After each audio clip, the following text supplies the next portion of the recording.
welcome to the vidcast of our fourth magazine issue, Refocusing World Literature.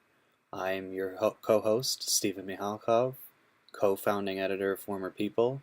I'm being joined with my other co-founding editor, C. Derek Varn, and we'll be discussing a number of the discussions, issues, questions, and concerns raised in the magazine. And what's interesting about dealing with this subject is that it's probably the most difficult of the subjects we've dealt with, surely the least concentrated in concept and idea, what have you. So the prospect of having to say something intelligent about it in an all-encompassing way feels almost doomed. Pretty much, right? But in an attempt to maintain a certain degree of optimism, hope against hope.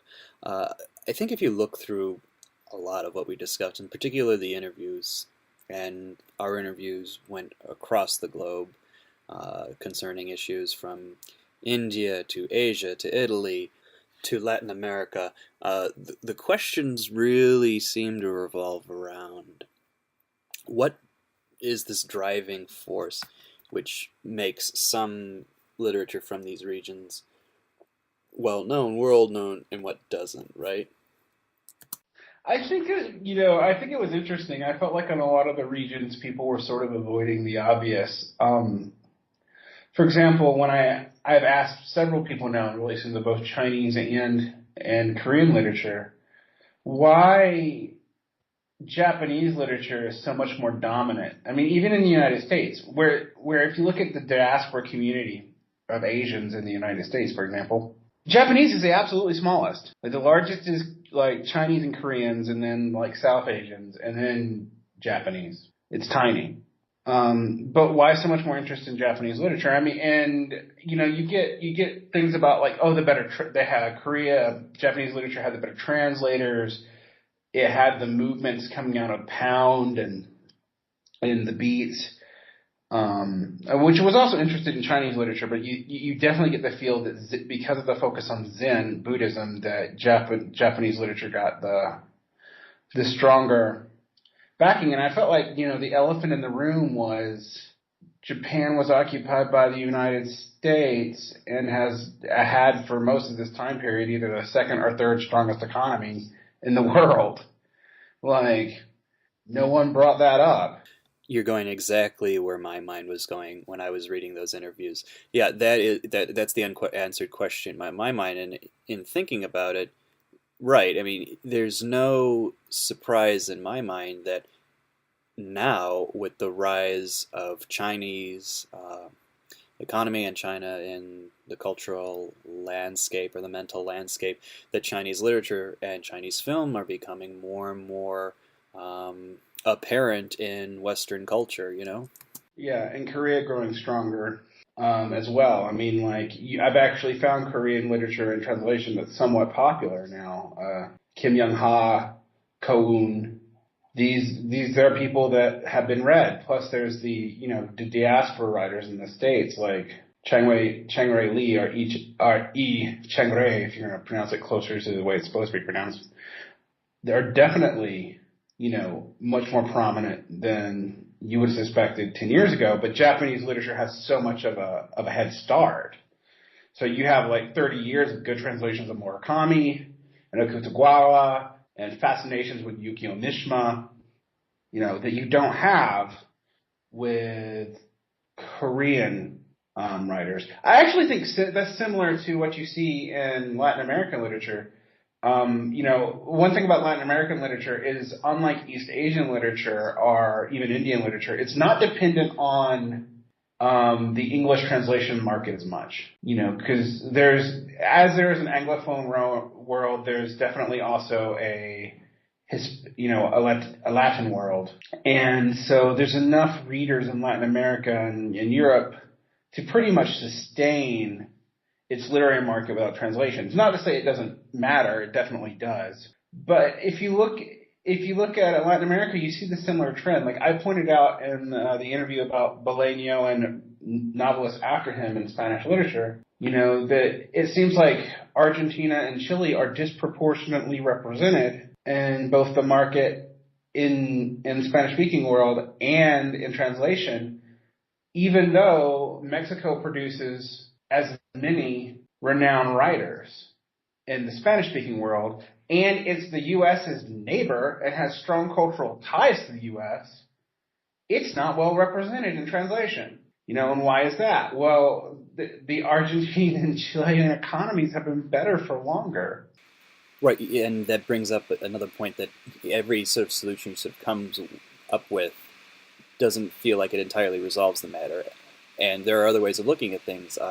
Like, for example, I think it's no surprise that the film industry should really be considered of the relative countries and whatnot. I mean, it's going to our interview on the Italian literature. I mean, it's no surprise that Italy or Italy's sort of fictional presence is discussed and identified in part through the film industry that came with it. I mean, and in this regard, Pier Paolo Pasolini is a very interesting figure, not the least of which through Solidar and a number of other films he had created. Yeah, I mean, and even like the spaghetti westerns. I mean, you can go on and on and on. Pasolini's fascinating. I mean, I kind of want to write a book about Pasolini one day. A goal of mine.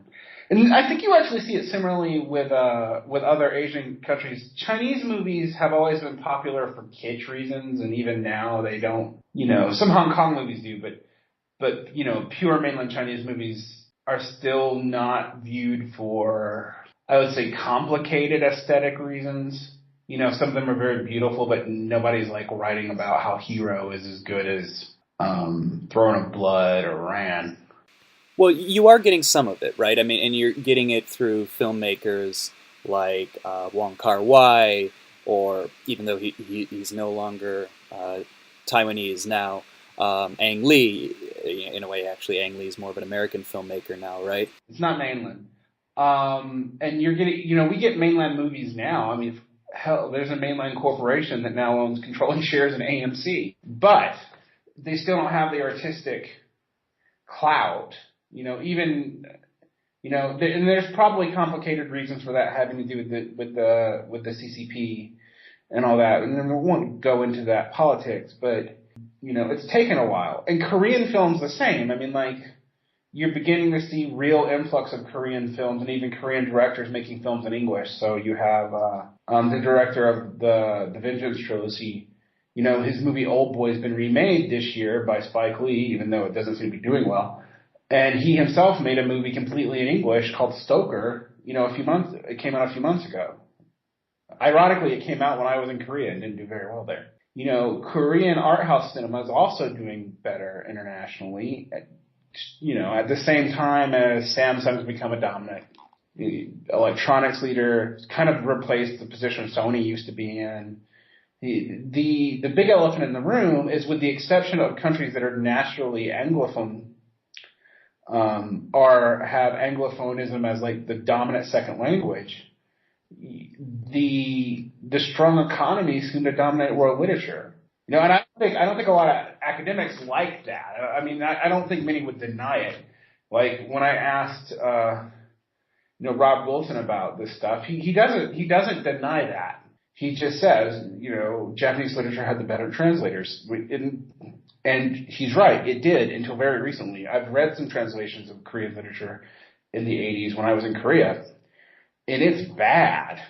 I mean, it's like very stilted, very literal, and if you know anything about, that family of languages, if you literally translate it, it doesn't make any sense in English, or it comes off as very weirdly direct and yet formal in a way that it's kind of not in its native language, and so it's very interesting to me to see that. Well, this reminds me that it's probably worthwhile taking a time to bring out our old hobby horse and basically saying perhaps what we're encountering here, what we're circling around, is this whole idea of modernism, right? So theoretically, in describing, the entrance into the world economy, dealing with the ramifications of this new development, they're sort of encountering a situation where these writers, regardless of their desire, are sort of forced to confront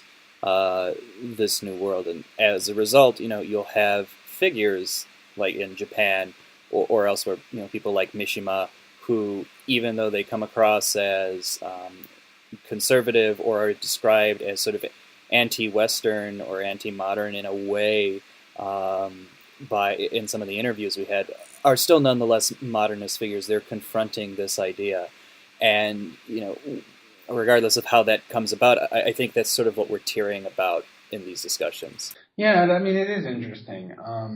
I think it's very interesting that most of the literature that we get is from either the Christian or secular world. I mean, and when I say that, I mean, yes, East Asia is not Christian, although Korea kind of is a little bit.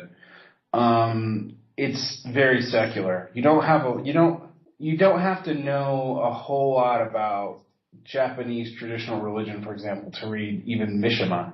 You do for authors like Ranosuke Kutagawa, the writer of Rashomon. Although you don't have to for Rashomon, so like there you go. But you definitely don't need it to read like Murakami. Right, in particular when these figures start becoming more and more influenced by aspects of the West, or at least or factors not necessarily related to their home culture, right? Right. I mean, like, yes, it helps to understand samurai culture to watch some Kurosawa films. I mean, truly it does. But it also helps to know John Ford movies. I mean, like, and to know Shakespeare.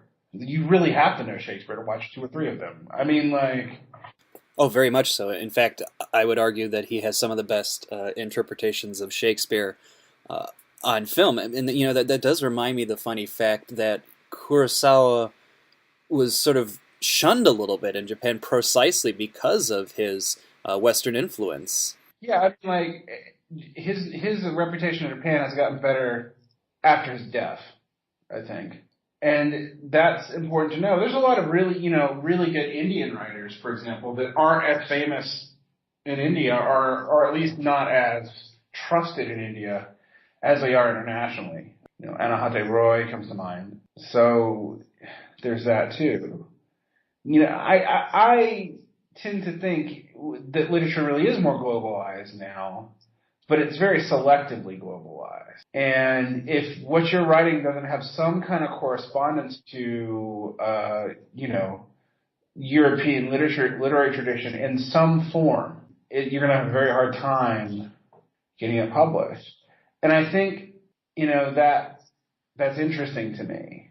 I think that we also there's countries that have had a lot more influence than others that, and even literarily, like, don't entirely make sense to me. Although they kind of do if you look at it in terms of imperialism.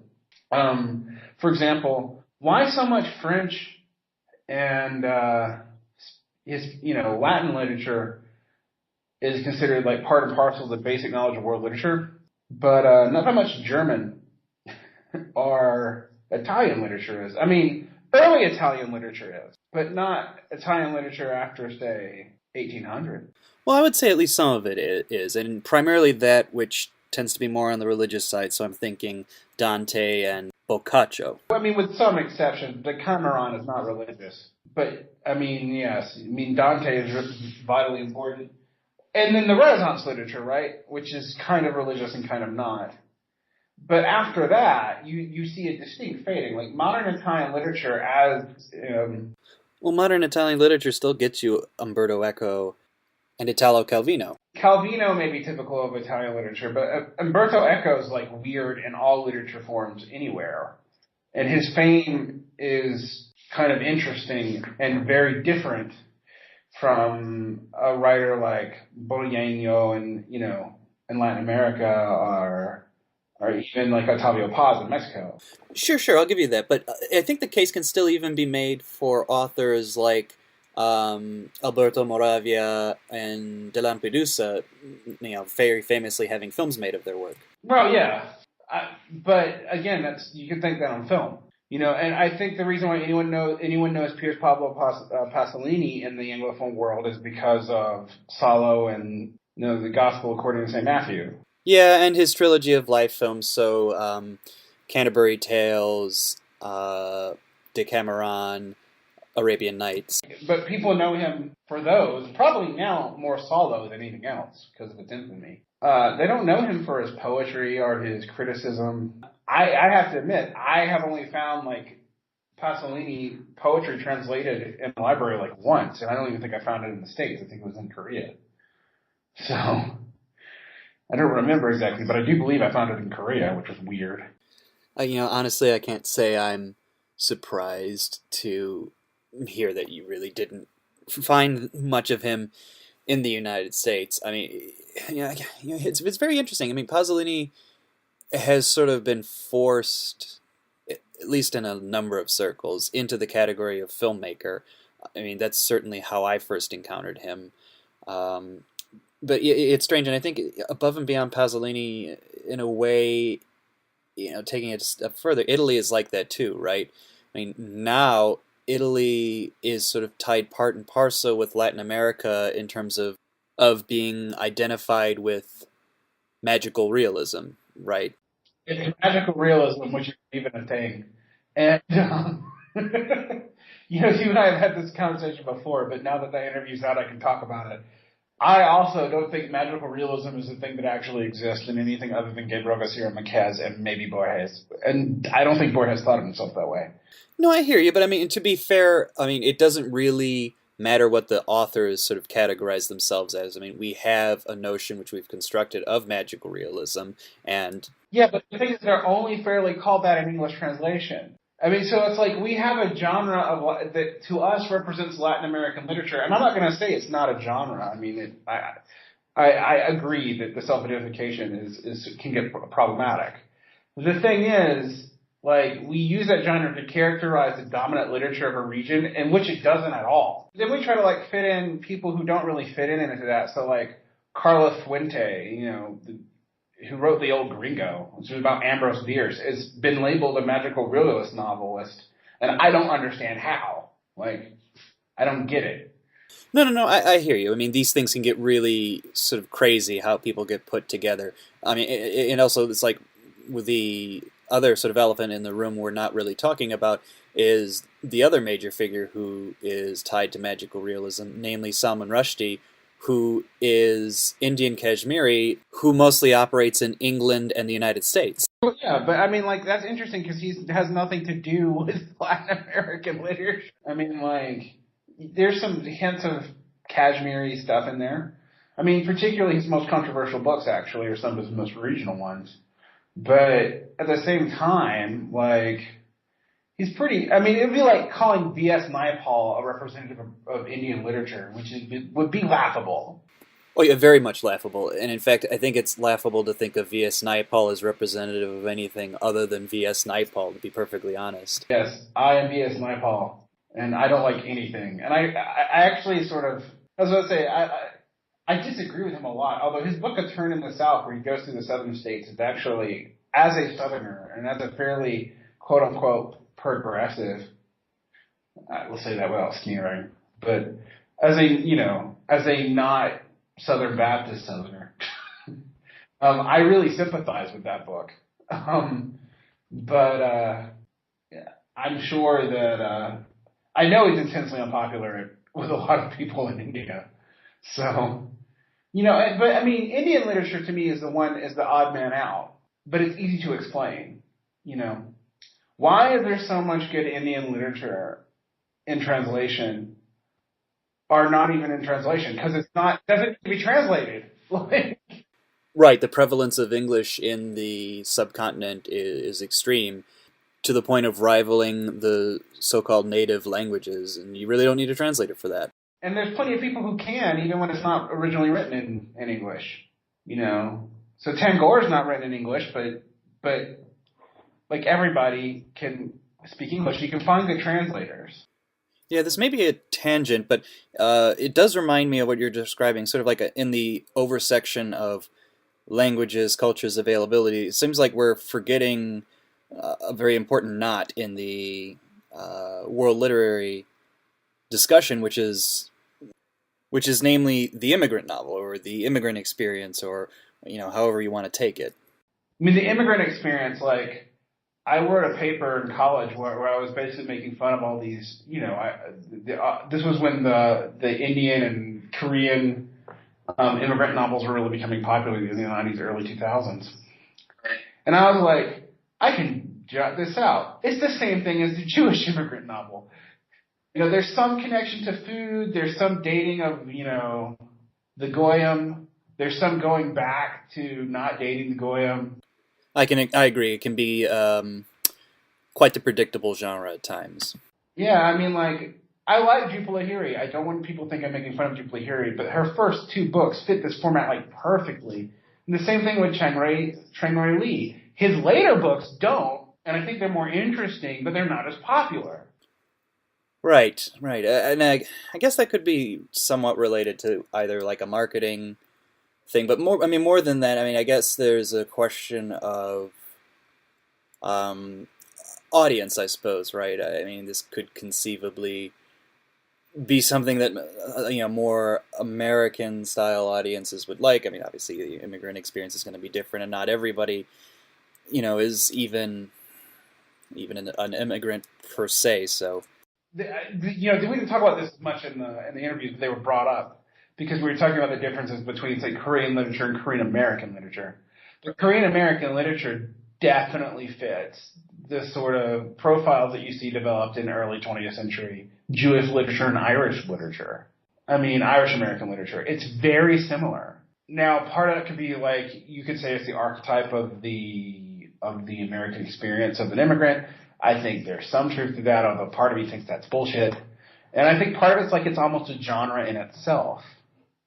Like these, every one of these people are Western educated, and they're conceiving of themselves in similar terms. right, I see what you're going there. Yeah, there's almost like an unacknowledged attempt or desire to write, let's say, the Korean American Augie March or the Korean American Portnoy's Complaint, just to name a few. And I completely think that's fine. I mean, like, a lot of people, I remember when I was in MFA land, that there's a lot of resentment towards that. I think everyone gets that one book. And what makes you a good writer, if you're coming out of that experience, is that can you go past that? Can you go past that sort of initial genre restriction? And most of the writers I mentioned, I actually think do. So, I mean, I don't think I'm beating up on Chang-Rui Lee and Jhumpa Lahiri, because I'm not. I actually like those writers. But I think their early books definitely fit that form. Like, and that's usually may not be critically, but usually commercially, their most famous book. I am interested in why there's so little Arabic literature in discussion. Outside of like The Kite Runner, which is, I guess, every liberal's conception of Afghanistan. Well, there's also Mahfouz's Cairo trilogy, but I will sort of step back from that and say, well, you can conceive of Egypt as being somewhat different. I don't entirely buy that, but I still sort of get that argument. Yeah, but we have like a cultural obsession with Egypt going back. Quite a long while. I mean, the Greek and Roman obsession comes to mind. Yeah, and like Herodotus was writing like, oh, look at how interesting these Egyptians are and how weird. Yeah, right. In fact, I'm sure you're aware of the prohibition from I think the Roman time on people going to or dealing with Egypt, precisely because of this weird infatuation that can develop. Think famously of Antony and Cleopatra. Similarly with Persia, and I think it's interesting that there's more Persian literature, more Iranian literature, in the popular discourse contemporarily, partly because of fascinations with, 1979, 1980. But partly, I think, because there is a tradition in the West that has an obsession with Persia as like, the other. And I admit I sound a little bit Edward Said here. But what's interesting to me is you don't get that much with Arab American and with Arab works. Like, there are Arab American writers. There are Filipino American writers. There's all kinds of hyphenated American writers, and there should be. I have. I think that argument that we all just need to be like writers, or American writers first, is kind of dumb. Right. I mean, yeah. I mean, there is a sort of idealistic effort to blend away sort of various identity politics, adopt a sort of like true multi, I don't know, national politic, which is like an abandonment of this. But it's very difficult, right? I mean, in a lot of these novels are, shall I say, dealing with this attempt to integrate themselves into the American culture at the cost or expense of some previous identity. And I think we should just call those the WASP American novels. And slowly but surely the Jewish American novels kind of merging in there. I think that's pretty honest. I just remember like the pure aesthetic argument that was popular when I was in the MFA too. Like, why is with all this hyphenated thing? It's just a marketing gimmick. I don't actually think that. I do think there may be a genre gimmick to it.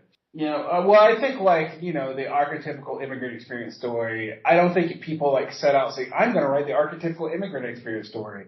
I think they have their lives, and then there's all these patterns that we've seen in films and movies and videos from Irish and Jewish and German and whoever, and African American, although that's a little different. Well, not a little different, a lot damn different. But still kind of fits in, like the minority literature. It's funny in talking about these archetypal immigrant novels. It strikes me that the novel that may be less common, or the novel that I'd be more interested in reading, is that sort of minority immigrant novel, which may, on the surface of things, have the integration story as a premise going into it, but sort of is the catalog or the description of the failure or the disenchantment with that integration. Right. I mean, and I think that that it would be enjoyably different.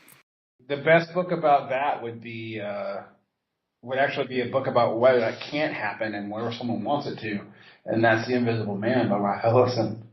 I think those books largely come out of African American literature for reasons that sort of make sense because they're not really immigrants, and maybe also Native American literature. Native American literature has a very tragic tinge to it usually.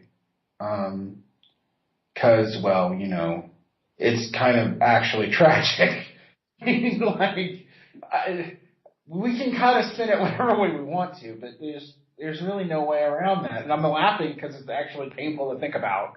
Yeah, that reminds me of the painfully funny joke that Chris Rock did when he says to the effect, "Calm down, everyone. Nobody got it worse than the Native Americans. Case in point, when was the last time you saw two Native Americans or a Native American family just hanging out together?" Outside of a reservation? Yeah. Yeah. I had a professor I argued with who argued with me about, how could I say that, what happened to Native Americans was worse than what happened to the Jews? And I'm like, well, there are a lot more Jews in New York than there are. Yeah. Which sounds horrible, but I think it's true. The difference is that A, it's not mechanized, and B, it was more effective.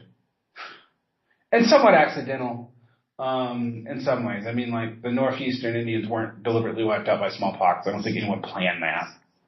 Well, most of the hard legwork of that was done from the very beginning. I mean, smallpox kills 9/10 of the population before anybody even thinks of anything. Yeah. I mean, which is the difference between North America and Africa, right? I mean, like we're getting really political, but I mean, the African population was decimated, but not like that because they had immunity to those diseases. An even worse detail was that the reason you had Africans as slaves more so than other races is because Native Americans couldn't survive the working conditions and the heat you put them in. They would die sooner. That's why you picked Africans to fill the gap. Yeah, well, that's morbid and also true, but people forget that about the Atlantic conquest, and now we're on the really depressing part of world literature. But it's like it underscores a lot of what we're talking about. Is I think people in our field tend to either overplay the political and economic dimensions or ignore it. Right, that's my attitude. On the one hand, I feel it's very difficult, especially when you're talking on a larger canvas, to ignore these political and economic issues. Yet at the same time, the other tendency, which I very dramatically avoid, is this sort of reductionist tendency towards collapsing literature into social and economic categories. And as a result, I know my fault is to avoid, like the plague, the reductionist view. Yeah, to say I have the reductionist tendency when I talk about literature, not when I actually read it, but when I talk about it, I'm like, well, it's like I was just saying, like we can explain a whole lot of why certain books catch on by what countries they're from and how powerful they were economically and militarily at the time that we started reading them. There are exceptions to that, though. I think the exceptions to that are interesting.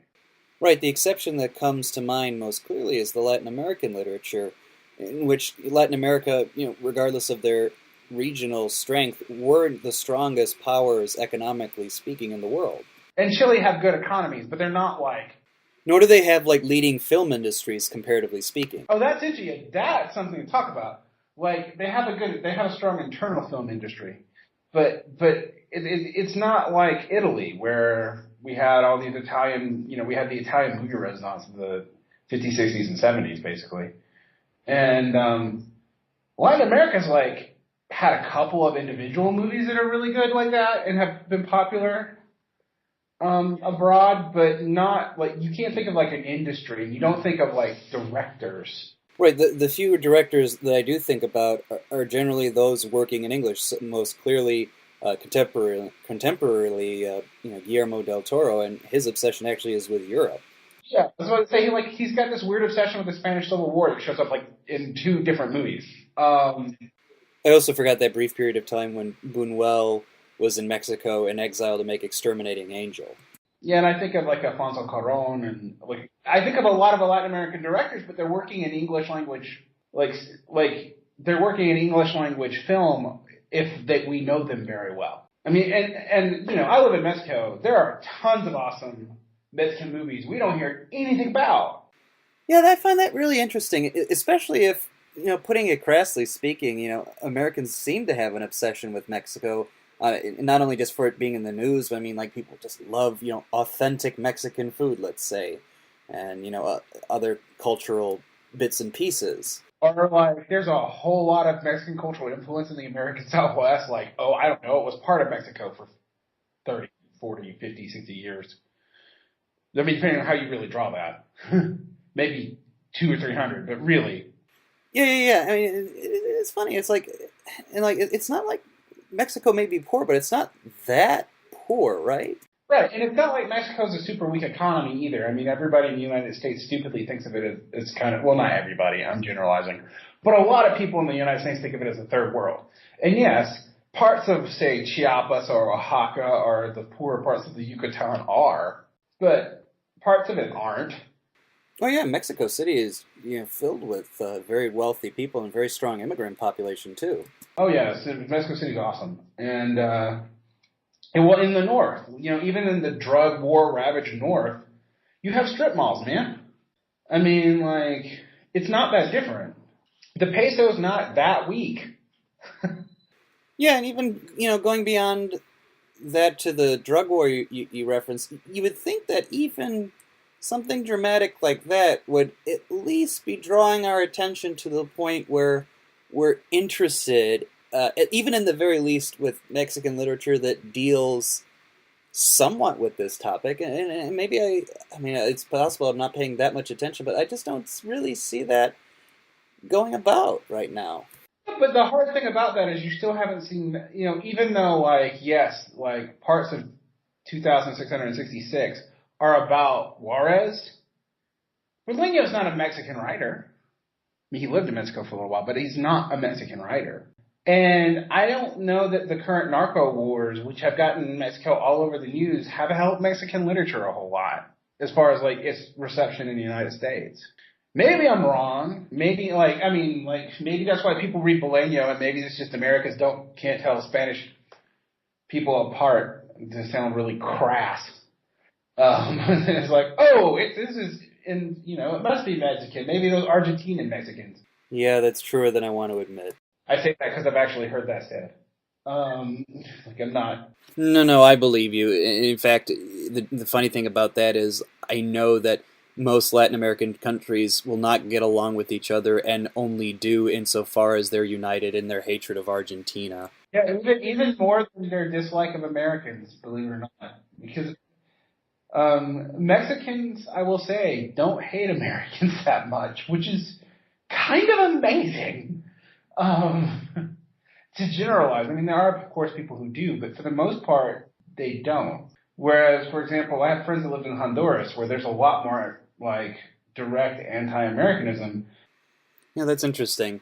You know, again, going back to the Americans' lack of interest, I think in Mexico in particular, I go back to the question of, what is this a result of the degree to which American literature, by and large, won't really get into regional literature as much as one would think, right? I mean, You see, I disagree with you because I think the dominant trends of American literature are regional. That includes both the dominance of Southern literature and the dominance of what we call literary fiction in the default American setting, which is New York literature.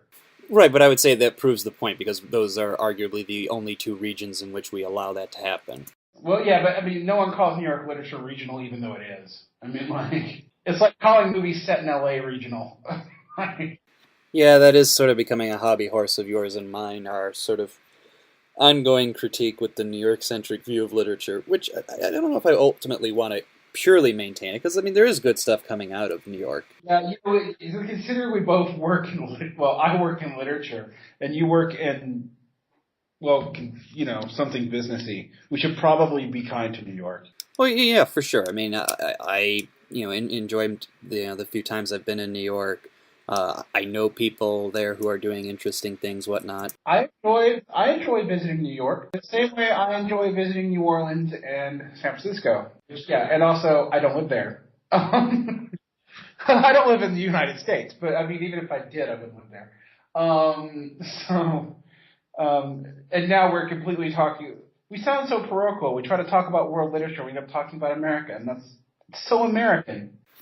Yeah, I mean, you could accuse us of being guilty on that front, but I guess to a certain extent, it was a manifestation of some of the developments we were, trying to extrapolate about genericizing things that are going on in world literature, namely, you're planning on being a very famous writer from outside the United States. Sort of your fame is sort of dependent on finding an American audience, and as a result of that, your relation to American tastes have to somehow be tied to that. I think that's interesting. I don't think that's as true for literature as it is for film, and I think we can see the contrast. Like, why? What are the two reasons why American films are so damn generic and stuff and boring now? And it's because they can't explore regional and cultural issues really, because they have to appeal to the Chinese and South Asian market. Like, just to be frank, right? So like they have to be like all big, the whole world's at stake. They don't have anything too deep, and the humor can be very physical, or it's not crucial to the plot that you understand the humor. Yeah, I mean, I get where you're coming from with that, but at the same time, I still feel like that is a result. The phenomenon you're describing, I mean, is a result of something that's happening well before that globalization effort. I mean, a little bit of it is there, but the truth of the matter is that it comes about at the end of the 70s, beginning of the early 80s, with the downfall of the new Hollywood sort of auteur director type idea. Remember, late 70s, not only do you have the success of, quote unquote popcorn movies like Jaws and Star Wars, but you also have in the late 80s the downfall of major directors for the sake of making very big, expensive, complicated, yet personal movies. That actually bankrupts one studio, very famously in the Heaven's Gate fiasco. That in turn sort of leads Hollywood away from art house, sort of 70s style films more towards the predictable box office success and the repeatable formula. that you saw throughout the 80s. So I don't really think it's entirely the way you're describing, but I have a counter thesis. I mean, this is great. This is the most we've disagreed on an issue. Um, but because everyone must think we agree on everything. But it's interesting because if you were watching films in 1999, you and I are both that old. We're both of a time period where those films would have been crucial to us, right? right. But let's really talk about that because I thought in 1999 we were going to have another early 70s. Yeah, I mean, I've heard that argument before, and I think there's a little bit of teeth to that, right? So yeah, in 1999, there are a number of interesting movies that are going on about that time. I know the one that immediately comes to mind is American Beauty. I know it's kind of a faux pas to say you like it now, but I still do. I will defend American Beauty. I used to teach American Beauty in Korea, and the more I watched it, the more I thought it was a good movie, and a much more nuanced movie than people think. But also like Fight Club. Let's see what else. Being John Malkovich, I think David Lynch's Straight Story was around then. and you do see these Oscars have about 2 years after that. Yeah, oh, I forgot P.T. Anderson as well. Magnolia. We could just name like the both of the. I think Wes Anderson had a movie out that year.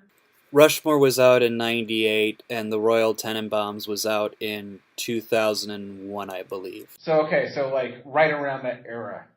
So not that year, but enough that it seems like in my mind, like that happy world where movies were good between 1998 and 9/11.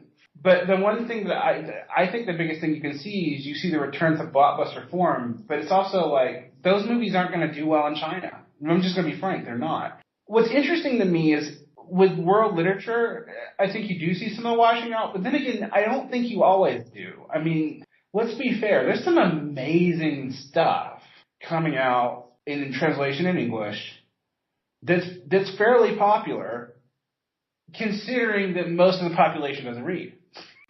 Yeah, I mean, but that also reminds you of the degree to which it's fairly easy to be popular, right? I mean, we have a plethora of media where you can sort of very basically get whatever you want, and it doesn't take that much to get to the point where you have a bestseller on your hands. Right. I mean, it's kind of like why niche cable is so much better than the movies right now. It's because your audience is necessarily smaller. And that's true in literature, and it gives you a freedom in literature that I think is kind of amazing. Right, well, fair enough, but I think we also probably should think about above and beyond the question of audiences. You'd also think of the cost to produce literature is on a different scale, very dramatically than film or television.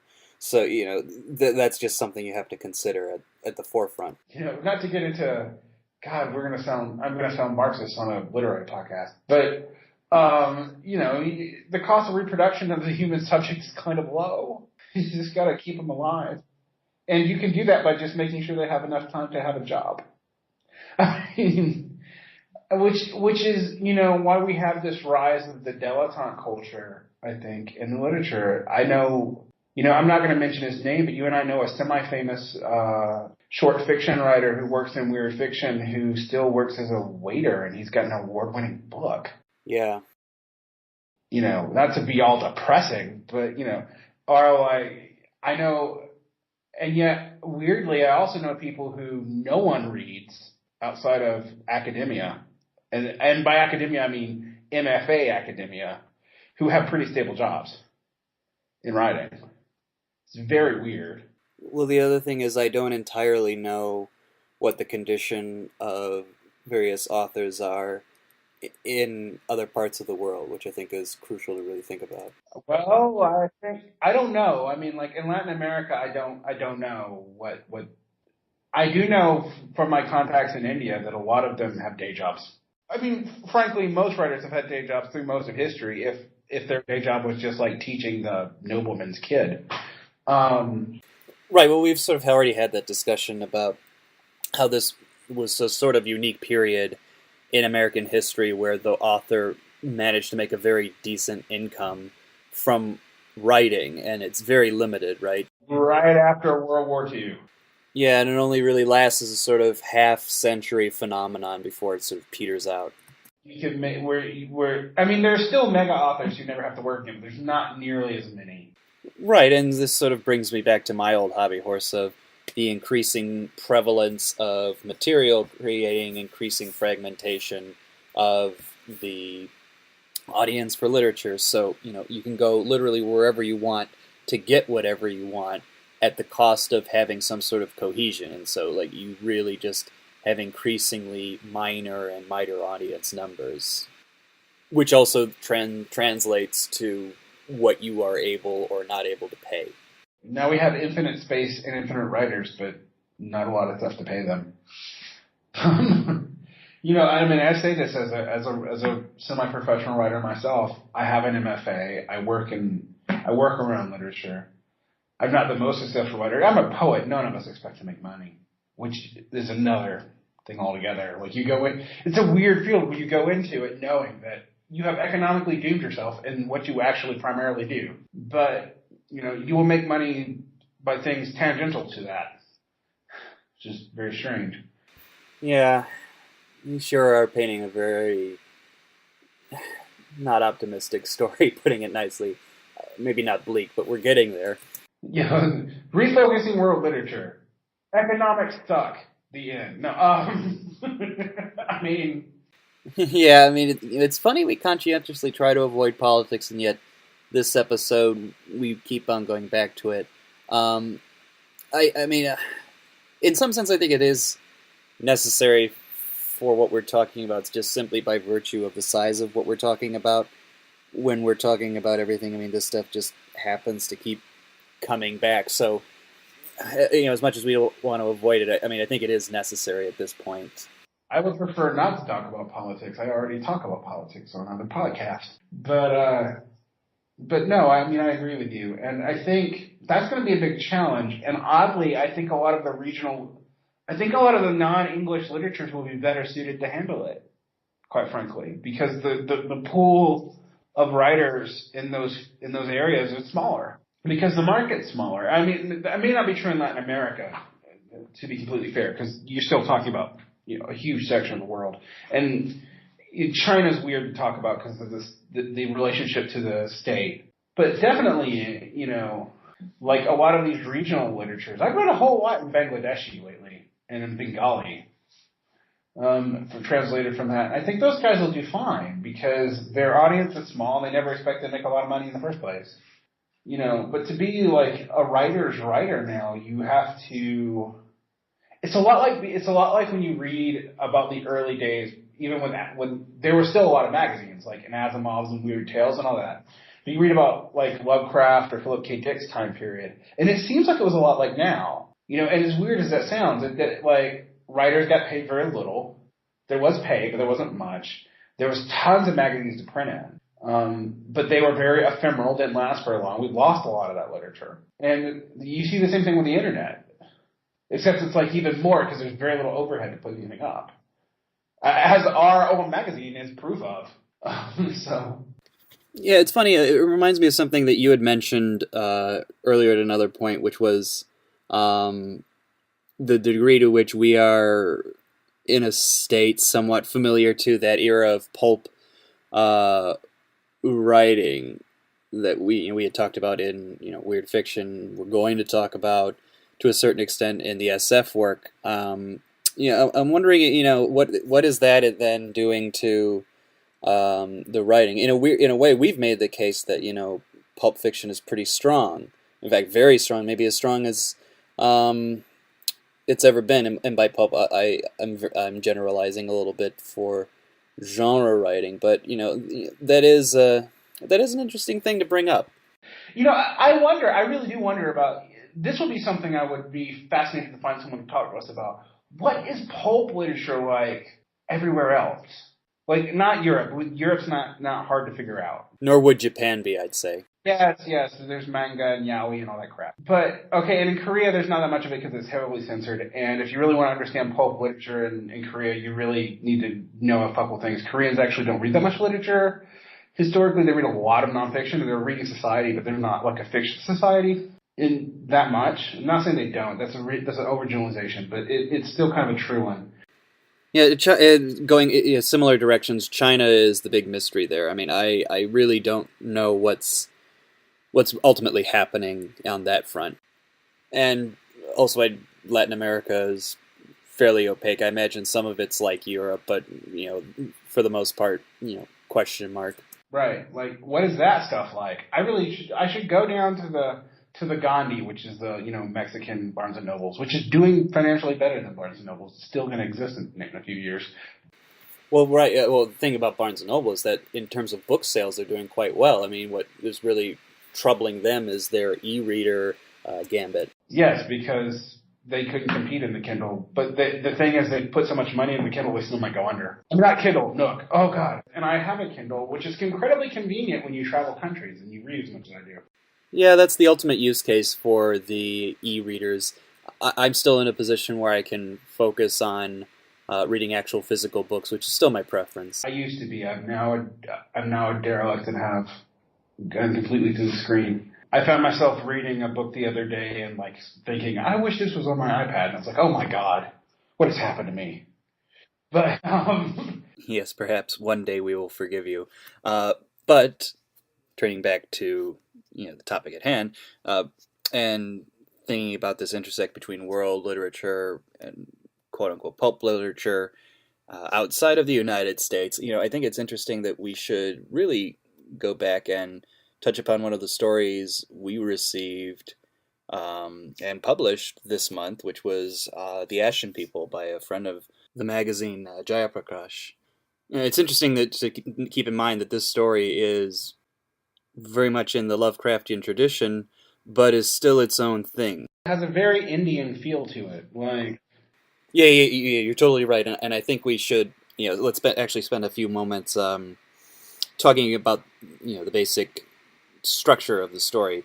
So, you know, on the surface of the matter, you know, it is, sort of the story of a few, mostly one, but probably a few characters in modern-ish day India, and there's a certain element of reflection on the nature of how things currently are in at least one city, probably in a number of places if you think about it.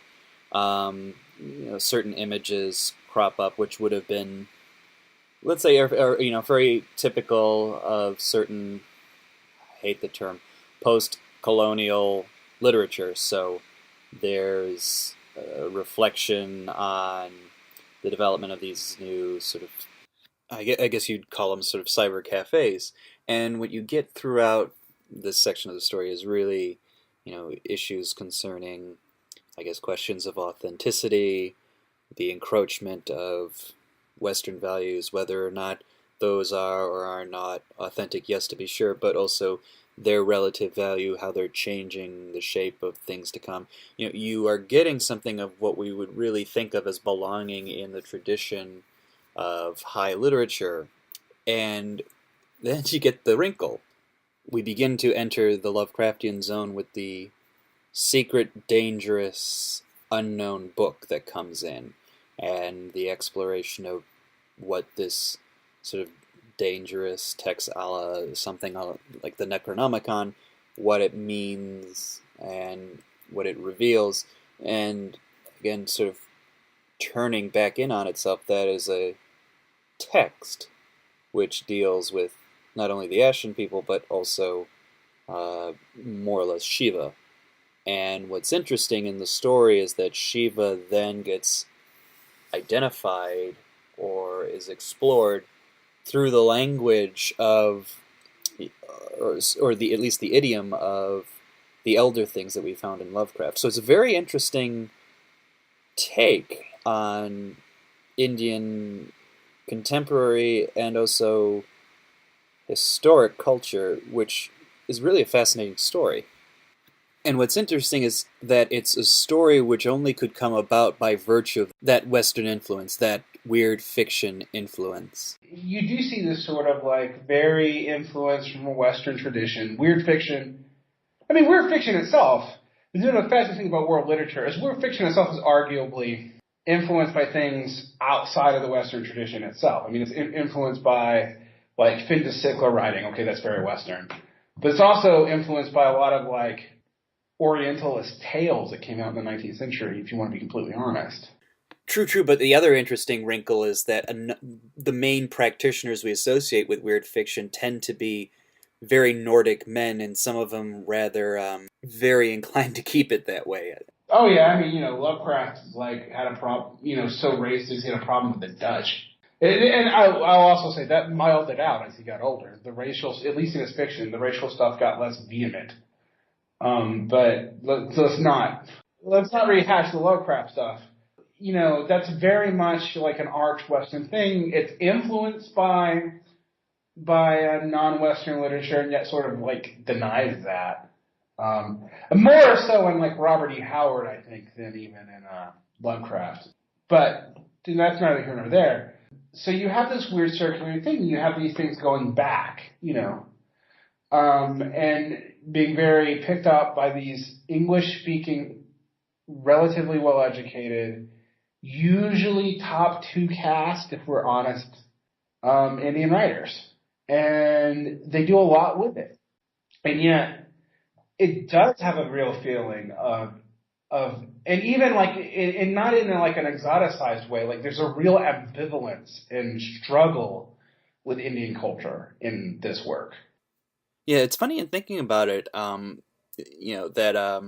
we'll be going a little bit into how we received the story, and we got it during the time of our weird fiction issue, and then the decision was ultimately made to put it more in the world literary issue because by virtue of it doing exactly what you're talking about.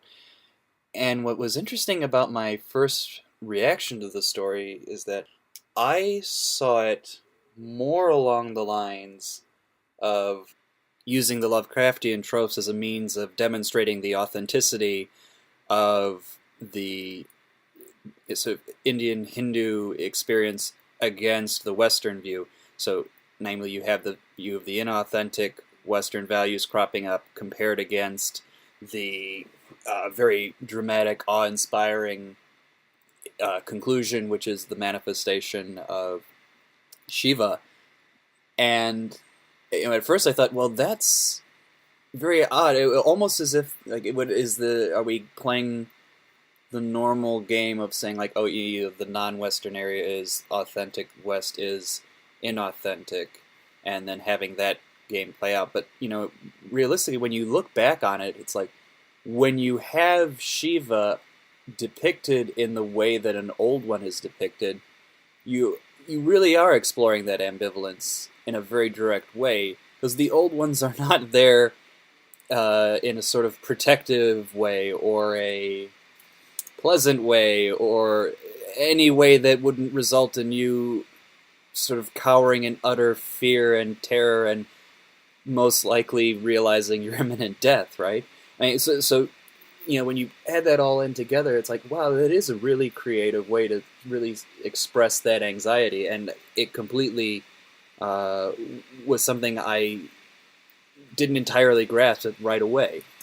I don't know. I'm very interested in the story too, because at first I thought it was very much about like the exoticized, like true India, which is the answer to this weirdness, and I think it was a misreading.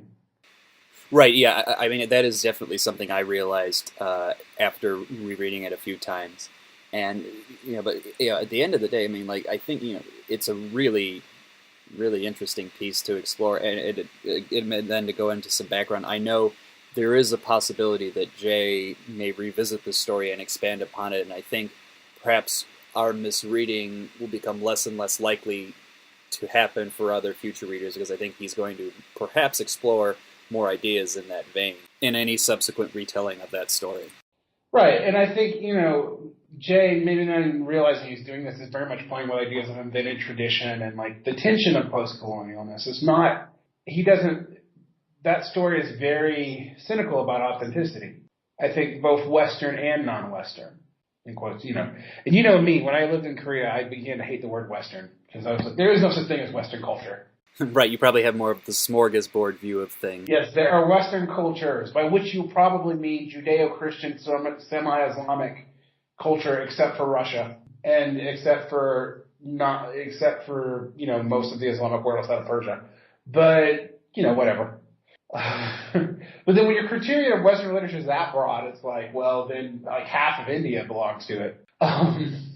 No. You're forcing me to give you a little bit of hell from your neglect of Russia. Now, come on. Don't ignore one of the centerpieces of Western literature. Well, yeah, but it doesn't, because I said so. Even though Tolstoy is like so super crucial, but that's just because it's influenced by French. I'm joking. I realize it. I know. I'm just poking at you with a little bit of fun.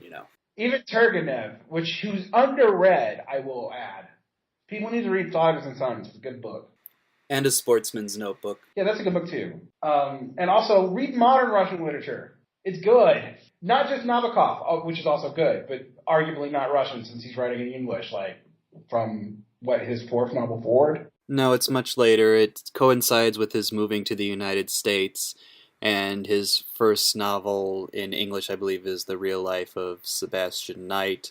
It's like the early 40s, and pretty much everything he writes after that point is composed in English, even if he's ultimately not living in the United States or an English-speaking country.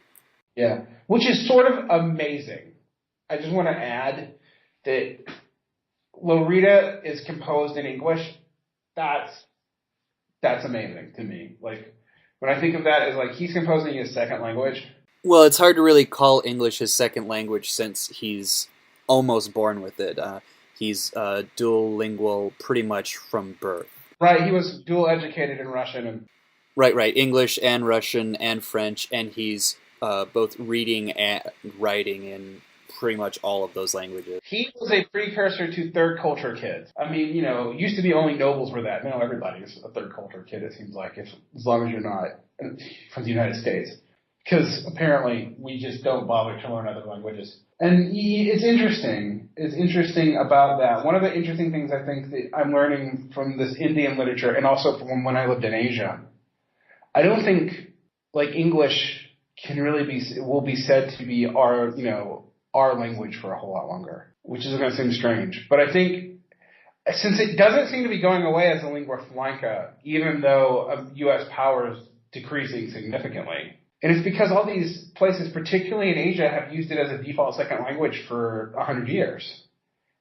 Like have almost an ownership of their own idiomatic form of it. And I think we're going to see a lot more of that. Like even in Korea, which is not a very Anglophone country, there's a form of English there that's completely indigenous. We called it Konglish. And so did they.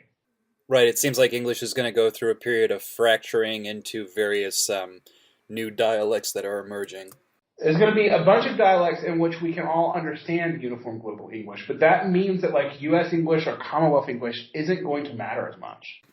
Oh yeah, you can totally see that happening. In fact, it's explored in certain literature. For example, in both the book and the film Cloud Atlas, one of the sequences involves just that characters are speaking in a form of English which is very much modified and different from English of our own time, but yet nonetheless you can still work your way through it and understand it. It's a very interesting thing.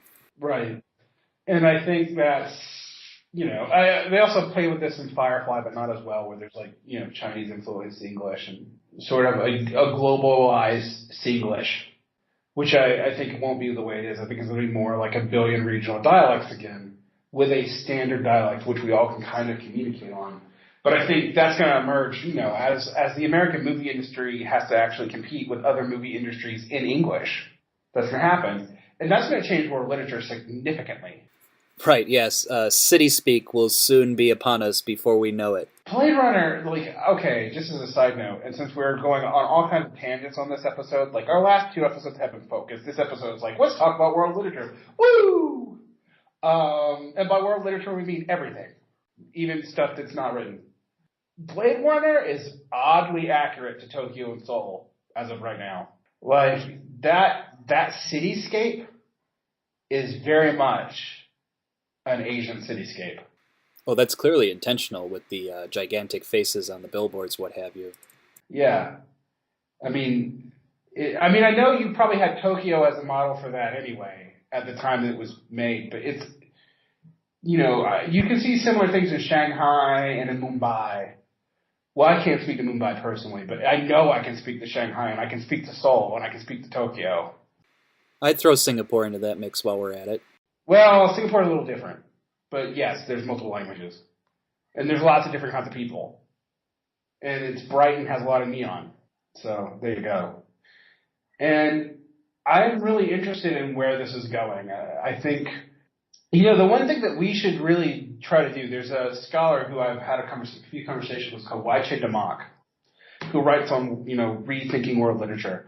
And she has said that one of the things Americanists need to do is to position American literature in the world literature context as a form of world literature and not as like a default literature. And I think the John Langdon piece, as sort of traditional in a lot of ways as Langdon's literary upbringing is. I don't mean that as an insult. It's just true. He likes a lot of 19th century French and American writers. Yeah, he's describing a sort of classical education and upbringing. Yeah. Yeah. Although, classic is one of those words that's confusing in literary terms because it actually refers to like 8 different things. Traditional is even more meaningless. So, but yes, he likes a lot of, Finda and, American neo-Gothic literature and all that. But there's, even in that literature, there's this very interesting dialogue with Europe at the time that's both, pushing away from Europe and yet grasping onto it with, both hands simultaneously. And American literature itself emerges out of those tensions when it was trying to form its national canon. We saw ourselves as competing and also in dialogue with largely the French and the British. Not so much the Germans, because the Germans were, German literature in this time, and, Romantic German literature is crucially important and actually has a lot of influence on American literature. Especially on the transcendentalists. I know that Emerson wrote a significant essay on Goethe. Yeah. Goethe, Schiller, and also it's very, Gothic literature is very much out of the Sturm und Drang German literature, too. But, okay, so we're in dialogue with that, too. I was about to underplay that, but we are in dialogue with German literature as well. It's just we don't seem to be as much now. When people read, this is probably an effect of World War II, honestly. But when people read, the literature of Europe, there's an overwhelming focus on, in the United States, on French literature and on British literature. And people who've read German literature beyond Goethe are pretty rare. Well, I don't know entirely about that. I mean, Gunter Grass is well known here. Immediately after the war, and probably even before the war, Thomas Mann was well read. And we're completely forgetting about, Kafka, who, although Jewish living in Bohemia, was writing in German. Well, the Jewish Germans are different. But who knows Hölderlin? I know more people who know obscure German philosophers than people who I know who read Trickle. I think there's Rauka, though. That screws that up. Never mind. Yeah, and we also shouldn't forget our dear close friend Jonathan Franzen's recent work attempting to resuscitate Karl Kraus for the English-speaking audiences. Oh yeah, Karl Kraus. Gottfried Bean's being, even though he was a Nazi, he's now being translated for the first time in a long time. So yes, German literature is in dialogue with us, but it's still when people talk about what you read in school, you've read Madame Bovary. You may have heard of Faust. You may have heard All Quiet on the Western Front and Steppenwolf and Hesse too. You'll have heard that, but you're much more likely to know Nietzsche than most of the early 20th century German poets and most of the German Romantic poets who were vitally important. I mean, Hölderlin was super important in European literature, and I don't know many people in the U.S. who study him. Yeah, but we're also forgetting, certain playwrights, right? So Brecht is an obvious name that is... He's really communist. Yeah, that is true. The politics do come back on that one, and that's politics coming back in the way I actually don't like. Disclosure. I said that with like the dividends of someone who was a McCarthyite, but you know, the readers probably know I have Marxist sympathies, but I cannot stand people who are like, oh, I love Brecht, and also I'm a socialist. And I'm like, oh, how interesting. Yeah, that is true. The way that he's read is sort of only if you first agree with his politics. But then again, this is a significant influence on Godard. Oh, well, true. Godard's a good filmmaker, though. Yeah, but I still hear your point where like the approval and love of Brecht comes only after pre-approved political positions have been taken, and God help everybody else. But like, okay, so you like Brecht, but you won't read Camus because Sartre and him had a pissing fight because Camus wasn't communist. Yeah, exactly. I mean, that's the level of politics entering into the aesthetic arguments, which I absolutely find abysmal and do not want to even lend a stage for. I mean, because it's not productive on either level, and it just makes for bad aesthetic judgments and bad political judgments at the end of the day.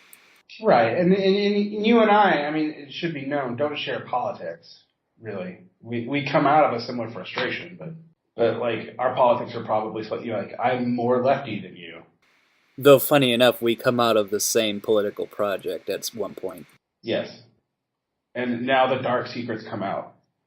But I mean, like, and it kind of shows up on our taste. I like stuff after 1970. Well, I mean, 1980 is the real demarcation, but the point is taken.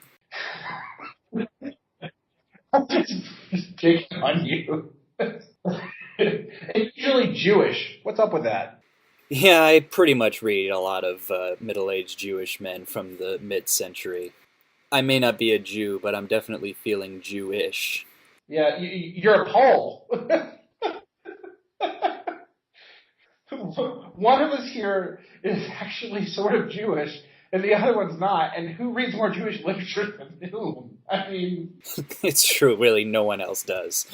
Yeah, well, I think there's something to it, though. I think a lot of it has to do with the overlap between, like, sort of Jewish and Eastern European culture. The humor, for example, like, a lot of what is thought of as sort of, Jewish jokes, Jewish humor actually is very, very similar to Polish humor, and that's not surprising to me. I think those cultures were pretty significantly integrated for a long time, to which, like, in many ways, I mean, it feels somewhat indistinguishable at times. I would actually agree with that, with maybe the exception of maybe not in Russia, but I'll give that Eastern Central Europe feel because Kafka is very much German, as much as he's Jewish. Right, right. I mean, he is capturing not only what it is to be Jewish, but being Jewish in that particular part of Bohemia, which also sort of gives a German identity to him. Yeah, it's very much. Also, I write in German. A lot of my jokes are in German. Reading Kafka in German is an enlightening experience. You realize some of that stuff is more funny than you think it is. Oh, very much so. I mean, there are just a number of stories about how his fellow tenants would comment about how Kafka and his guests would read his stories out loud and laugh uproariously, and it's interesting how we really don't have that image of it. And you're right; it's the translation issue. Yeah, but I mean, it's gallows humor even in German. There's a lot of puns and stuff that's not translatable. I could even go into specifics, but I'm spare you. No, but I mean, you make a good point. I mean, it's like it just sort of stepping away from Kafka and the importance of language in modernist writers. Like, it's just insane to think about how difficult it must be to translate James Joyce. I mean, we're rather lucky in that regard. Yeah, well, I mean, you think about the language, the writers that even experimental writers that translate well. Okay, Hemingway we don't think of as an experimental writer now, but in 1920 he was an experimental writer, and he translates incredibly well because it's all subtext, and the subtext can still be portrayed in other languages. Conversely, and from Spanish, I mean, my Spanish is not good, but I've talked to plenty of people about this. Gabriel Garcia Marquez is an incredibly precise writer, but he's so precise it's easy to translate. Whereas I imagine, what I know about Korean, I imagine when you translate from Korean, you have to do a lot of groundwork. because the language just works differently. The entire way you get context is different. Yeah, and Japanese is the same way. Tangent point, going back to Hemingway's experimental style, the funny thing about that is his attempt to reproduce what he perceived of as the Russian style of writing found in Constance Garnett's translations of Tolstoy, Dostoevsky, what have you.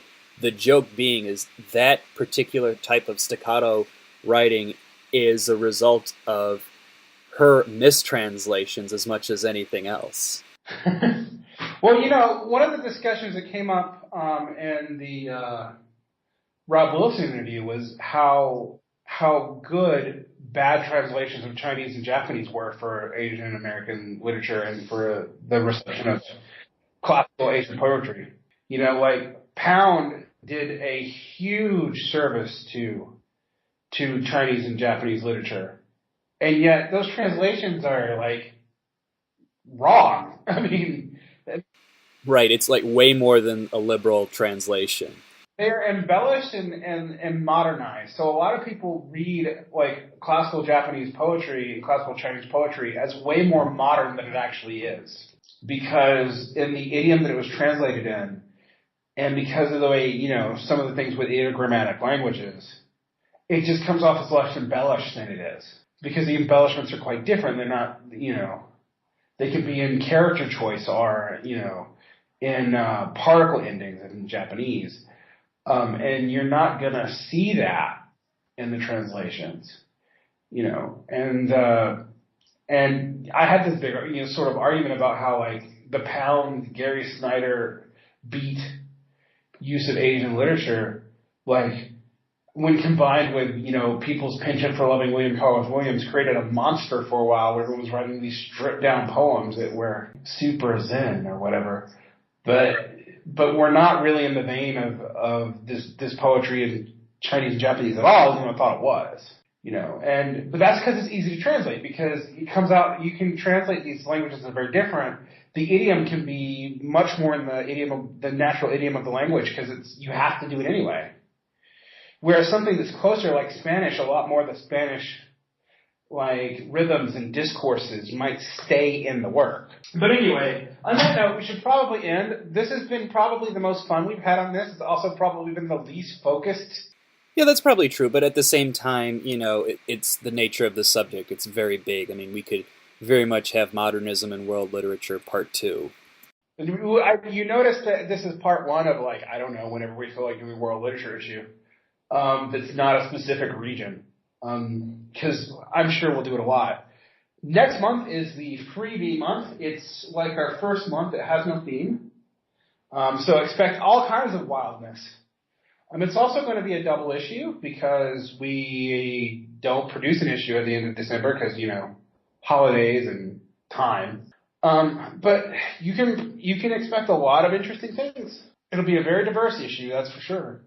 Yep, our goal is to throw quite a number of things in there, and that's actually been made maybe a little bit easier by virtue of the success we've had recently. One, on the large number of submissions we get in. We get a fair amount pretty much daily right now, and that is also a result of the fact that we are now unsolicited, I might add, on Duotrope. So that is another venue that we have been getting a number of submissions from. I will say, like, I was afraid that it was going to be a lot of crap, and it really kind of, we're not saying we're accepting all of it by far, but it hasn't been as bad as when I worked at bigger literary magazines, because people seem to be pretty self-selecting when they submit to us, and I thank the God this is true, and I know that the moment we're successful, that'll stop. No, I mean, this actually does bring up a good point. I mean, we're doing a lot more than I would have expected us to be at this point. I would have anticipated that we would still be doing a blog with about 50 hits a month. Yeah, exactly. And also, and credit where credit's due. I mean, thanks goes a lot to our audience for participating and finding us out and continuing to submit material to us. And we do know that as we continue to grow, it's going to be more and more of a challenge to keep up with that. But that's definitely something we're hoping to keep up with, and we're definitely going to be taking actions which would help facilitate managing that increased submission rate, popularity, what have you. Well, we'll take on more editors as we need to if people want to be involved. A few things. We're still looking for book reviewers. We've taken on another editor. Douglas Lane has moved from being a friend and of the magazine to being our co-prose editor with Stephen. He wasn't able to be on this podcast because of other advances, but you hear him on another podcast we're doing with his podcast Diet Soap very soon on movies, where we talk about Tarkovsky, specifically Solaris, for a long time, like almost as long as the movie, although I'm sure we edited it down. We have about an hour and a half's worth of material. Yeah, because we talked for a lot more than a solid hour. I think we talked for like 2.5. Yeah, that's about right. And there was a period of time where you weren't able to make the call right away. So there was a time where Doug and I were talking before you got in, and then you came in, and that added to the total time length. But we'll be doing that bi-monthly, and we have a lot of stuff planned. Hopefully, in the March-ish time, I will release our first ebook downloadable form of the first 5 issues of Former People. I'm not promising it's going to be pretty, but it will be downloadable, and the fonts will be readable, and I'll try to format it in a way that makes sense. And it'll be a small fee. Depending on how we distribute it, it'll be either between 99 cents and $3, depending on which service we use. That's kind of set as much by the service as by us. And we will use that to upgrade our server eventually and to pay our writers. So if you're interested, if you hate reading off web pages but don't mind reading on a device, we're thinking about you. Admittedly, in like 3 issues a year thinking about you, but we are doing it. So when you actually do get it, it'll be a lot of reading. We have other projects, but we're going to keep them mums for a while because we don't know what we're actually going to pull off. I'd like to thank everyone. The last issue went very well. The hits were very good. Not quite as high as our weird fiction issue, but still remarkably high. And we really appreciate it. Do you have anything to say, Stephen? Again, my main thing to say would be more along the lines of thank you to all of our readers and now listeners. The attention you've given us has been substantial, not only in terms of just like the figures, but also the submissions. So, again, this is all great, great stuff.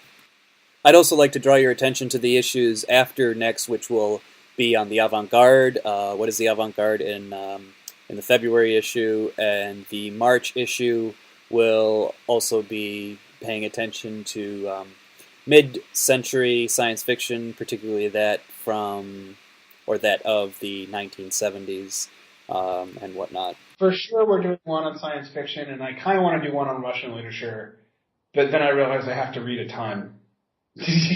And beg some Russian writers to submit stuff to us in English. So, but for sure we're going to have one on particularly, contemporary and 1970s science fiction, and one on what is the avant-garde today, and does that still mean anything? But next month is kind of a wild card month, so expect all kinds of crazy interviews and literature and stuff that we just like. So, and expect it to be very big. There'll be a lot in the next issue. Indeed, that is the plan. So just to wrap up, on behalf of Derek, myself, and Doug, who unfortunately wasn't able to be here on this podcast, we thank you very much for paying attention to us. Thank you for reading our last issue. We look forward to hearing back from you on our subsequent issues. Take care, everybody.